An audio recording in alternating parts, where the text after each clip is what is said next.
Good morning, students. This is Dipanshi, and today we are going to continue with the chapter Material, Metals, and Non-Metals. Okay, so what are materials? See, materials refers to object only. Okay, like if you have a table is made up of certain material, just like wood. Table is made up of wood or plastic, etc. So, wood and plastic are a material. Okay, next is physical property of metals and non-metals. See, materials are classified into two categories. One is metal and one is non-metal. Understand? Now physical properties of metals and non metals okay मतलब हम यहाँ पे कुछ physical properties बता रहे हैं physical properties क्या होती है जिसमें मतलब सेम ही चीज़ से कोई नई चीज़ निकल के मतलब ऐसा है कि उसकी शेप में चेंज होता है साइज में चेंज होता है okay and what are chemical properties में कुछ नया रिएक्शन होके कुछ नई चीज़ बनती है okay what are chemical properties of मतलब physical properties of metals and non metals so first we will read about the physical properties of metals. So the first property of metal is that it is malleable. Okay, the property of metals by which they can be beaten into thick sheet is called malleability. Understand? So malleability क्या है कि एक ऐसी property है metal की कि जब आप उसे आप इमेजिन कीजिए आपने एक एल्यूमिनियम फॉयल लिया है एंड देन जब आप उसे बीट अप करोगे क्या होगा वो थिन शीट्स में क्या होगा बन जाएगा उसके किसकी फॉर्म ले लेगा वो एक थिन शीट की ले लेगा तो ये क्या हुई मेलिएबिलिटी हुई ओके मेलिएबिलिटी बोलते हैं इस पूरे प्रोसेस को okay then second is it is a good conductor of electricity जो मेटल होते हैं वो क्या होते हैं गुड कंडक्टर होते हैं इलेक्ट्रिसिटी के यहाँ एक एग्जांपल दिया हुआ है आपके पास कि आपने एक बल्ब लेना है एक मतलब सेल टाइप बैटरी वगैरह चार्जिंग बैटरी लेनी है एंड देन आपको क्या करना है एक आयरन नेल लेनी है कील लेनी है आपको जो दोनों एंड से एक सर्किट बना लेना है अब आप क्या देखोगे क्या बल्ब ग्लो करेगा yes the bulb will glow why because metal is a good conductor of electricity see the electricity is passing through it. Now imagine if I put here a piece of wood in the place of iron nail, what will happen?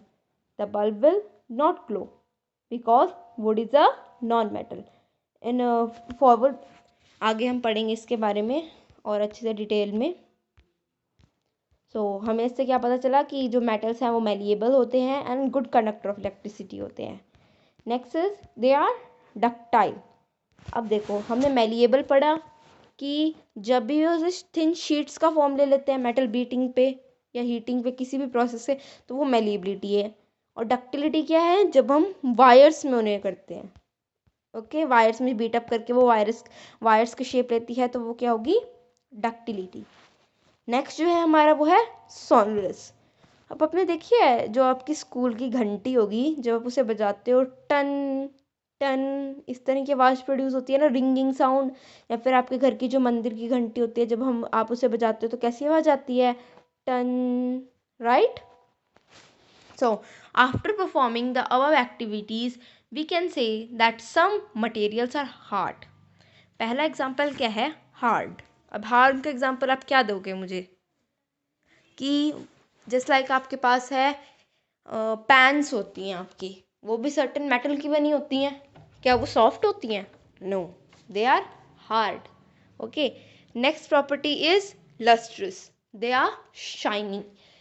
If we compare iron or a wood, which is more shiny, which is more lustrous, it is simple to answer that iron is more lustrous. Lustrous means shiny. Next is malleable. Okay, what is next? Malleable. When a metal can be formed in a thin sheet, it is called malleable. Ductility in wires, then sonorous, which produce ringing sound, good conductor of heat and electricity. These are the physical properties of metal. Now, as you know that non-metal always opposes the metal. Understand? So it is non-metal is not hard in some cases, it is not lustrous, it is not malleable, it is not ductile, it is not sonorous. For example, let us take some example. If you take a piece of coal, then is it hard? No. When you will push it, when you will apply force on it, then it will broken down into pieces. Then is coal lustrous? No, the coal is not lustrous. Malleable or ductile? No. When you beat it, it will broken into parts. It will not be malleable or ductile. Then the next is sonorous. Okay, when you beat the coil or wood, will it produce any ringing sound? No, then it is not sonorous. Okay, and then is coal a good conductor of electricity? No. So these are some examples. I have given you some examples or physical property of non-metals and metals. So what are the example of metals? Iron, copper, aluminium, and calcium, magnesium, etc. And what are the example of non-metal? Oxygen, sulfur, phosphorus, etc. Okay, metals like sodium and potassium are soft and can be cut with a knife. Mercury is the only metal which is found in liquid state at room temperature. Okay so इस question को आप बहुत ही properly learn कीजिए, क्योंकि जो mercury है वो एक ओनली नॉन मेटल है, मतलब जो एक ओनली मेटल है जो कि लिक्विड स्टेट पे है, और जो सोडियम और पोटेशियम है ये सॉफ्ट हैं. ये दोनों sodium potassium we know that they are metals, but ये इतने सॉफ्ट हैं कि इन्हें हम नाइफ से कट कर सकते हैं. Okay, next is chemical properties of metals and non metals. So what are chemical properties? Chemical properties means जिसमें आपने कुछ रिएक्शन करवाए एंड देन फिर कुछ नई चीज़ फॉर्म हुई उन रिएक्शन से, तो वो क्या होगी? Chemical properties. Next is reaction with oxygen. Understand, मतलब how does the non metals और metals react with oxygen. Okay, so in this activity we have given that we have to take some rust, जर जिसे हम कहते हैं हिंदी में, then उसको oxygen के साथ रिएक्ट कराया है. ओके, एंड देन फिर उसे रेड लिटमस पेपर से मतलब आयरन है उसे ऑक्सीजन के साथ रिएक्ट कराया है, तो क्या बन गई? ऑक्सीजन और वाटर के साथ रिएक्ट कराया तो रस्ट बन गई. अब रस्ट का नेचर चेक करेंगे हम कि वो क्या है, एसिड है या फिर बेस है. अंडरस्टैंड, देखो मैंने कहा था ना ऑक्सीजन के साथ रिएक्शन कराएंगे, तो आयरन ए मेटल, इसे ऑक्सीजन के साथ रिएक्ट कराया ऑक्सीजन और वाटर के साथ, तो क्या बन गई? रस्ट फॉर्म होगी. अब रस्ट को हमने चेक करा. अब क्या आप में से कोई भी स्टूडेंट जो इस वीडियो को देख रहा है, क्या वो बता सकता है कि जो रस्ट है वो एसिड होगी या फिर बेस? आपने जो भी अपने इसमें टेस्ट करा कि ये रेड लिटमस पेपर से इसको टेस्ट करा, तो हमें क्या पता चला इससे कि red litmus paper turns to blue, so oxide of magnesium is also basic in nature. तो मतलब ये जो है क्या है, नेचर में बेसिक साबित हुई, मतलब बेस है इसमें, एसिड नहीं है, ये बेस है. अंडरस्टैंड. अब नेक्स्ट यहाँ पे दूसरा एग्जांपल आपको दिया हुआ है. As soon as sulphur, okay, take a small amount of powder sulphur in a deflagrating spoon and heat it.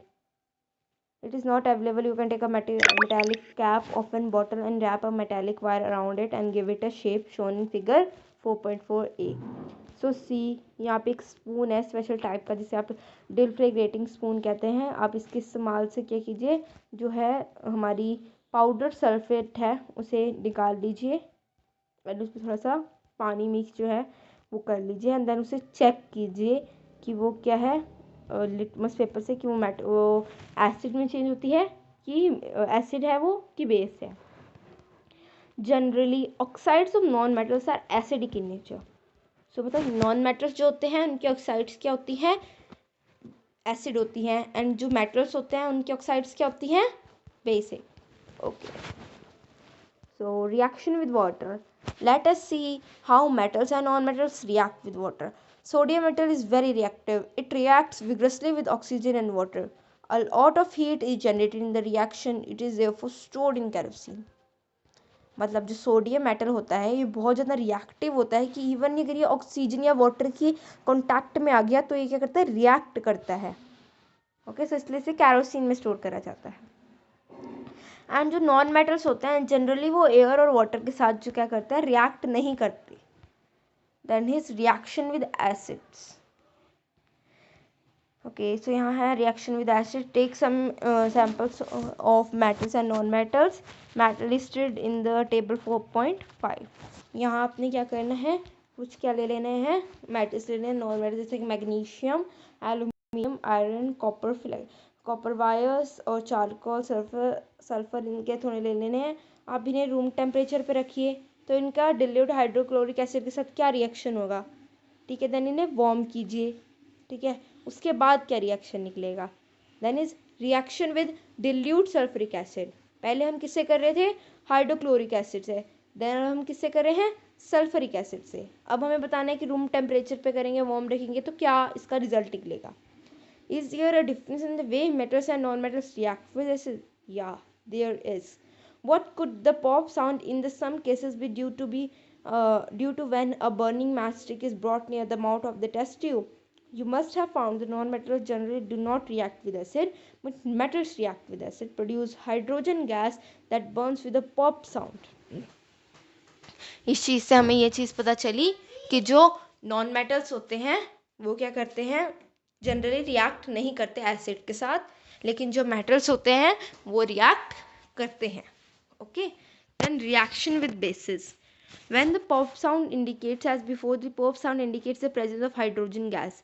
Metals react with sodium hydroxide to produce hydrogen gas. Reaction non-metals with bases are complex. इसमें भी same ही case बन के आया हमारा कि metals जो हैं वो रिएक्ट करते हैं बेस के साथ भी, लेकिन नॉन मेटल्स के जो बेस है वो हम आगे क्लासेस में पढ़ेंगे, काफ़ी ज़्यादा कॉम्प्लेक्स है वो, तो काफ़ी कम केसेस में दिखती है। सो नेक्स्ट हमारा जो टॉपिक है वो है डिस्प्लेसमेंट रिएक्शन। नेक्स्ट हमारा टॉपिक क्या है, डिस्प्लेसमेंट रिएक्शन। इस डिस्प्लेसमेंट रिएक्शन को हम अपनी अगली वीडियो में कंटिन्यू करेंगे, क्योंकि ये जो है बहुत ही इंपॉर्टेंट टॉपिक है। और तब तक के लिए थैंक यू, बाय।